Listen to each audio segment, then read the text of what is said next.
Chapter 48. Uncle Zhang had borrowed $500 from some loan sharks when he first came to America, just as Uncle Ming had. It wasn't even for myself. It was for my mom back home. She was very sick, and I thought, he could barely finish. You thought maybe if you paid for an expensive doctor, she might get better, my dad said, glancing at my mom. My mom slipped her hand into his. Uncle Zhang shook his head. It wasn't even that. She had stage 4 cancer. It had already spread. There was nothing they could do, he said.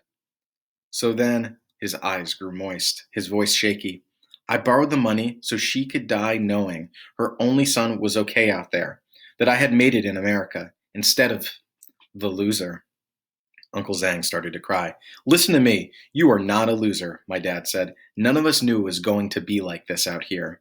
I couldn't even say goodbye. Uncle Zhang bit down on his lower lip. I was afraid if I called her, she'd hear it in my voice, how much I was struggling. So I refused. No matter how many times she asked for me in the end, I refused to get on the phone with her. My mom put a hand on Uncle Zhang's shoulder. None of us said a word. I sat very still, thinking about my own secrets that I was keeping from my parents. My missing pencil, the C- lurking in my closet. I thought about my parents and how they almost never wanted to call or write to my grandparents or Shen's family. And if we called them, my mother always rushed off the phone. Either that, or she'd put on the same voice she used at Macy's when she said, just looking.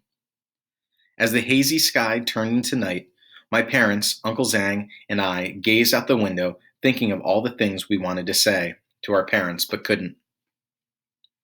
In the middle of the night, I got out of bed and went over to my mom and dad's bed. My dad was snoring peacefully. I hesitated for just a second. He got so little sleep. My dad, before shaking him awake. Dad, I whispered. Huh? Did a customer come? He asked, jerking his eyes open and sitting up. I'll be right there. No, Dad, it's just me, I said. I can't sleep. I keep thinking about Uncle Zhang and his passport. I know, my dad sighed. Me too. What's he going to do?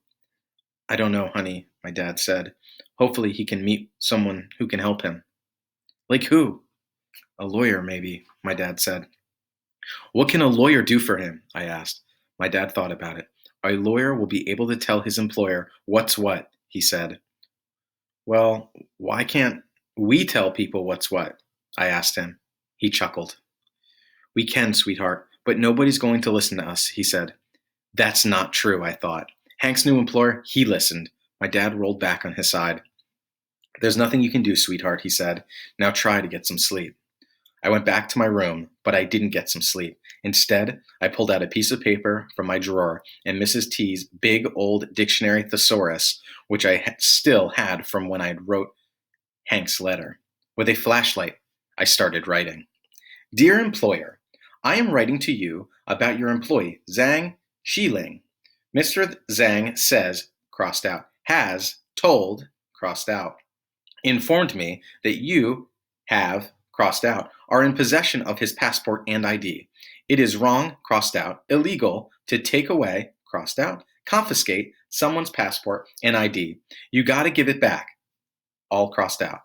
I request your quick, crossed out, immediate return of Mr. Zhang's passport and ID. If you don't do it, you'll be sorry, all crossed out. Failure to do so will result in big trouble, crossed out, serious consequences. And don't lie and say that you did because I'm going to ask Mr. Zhang, all crossed out. I will be asking was crossed out, following up with Mr. Zhang to see if you have returned his passport and ID. Thank you for your attention. Sincerely, Mia Tang, lawyer. I worked on the letter all night, making sure the tone, punctuation, and syntax was all right. I read it over 5 times. When I was pretty sure I had corrected all the grammatical mistakes, I copied it into a clean sheet of white paper. Before I left school, I handed Uncle Zhang the letter. This is for you, I told him. I don't know if it'll work, but it's worth a shot.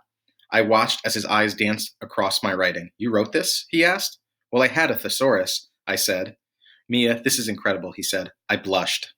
I hope it works for you, Uncle Zhang, I said, hugging him. Me too, he said, clutching the letter. Me too.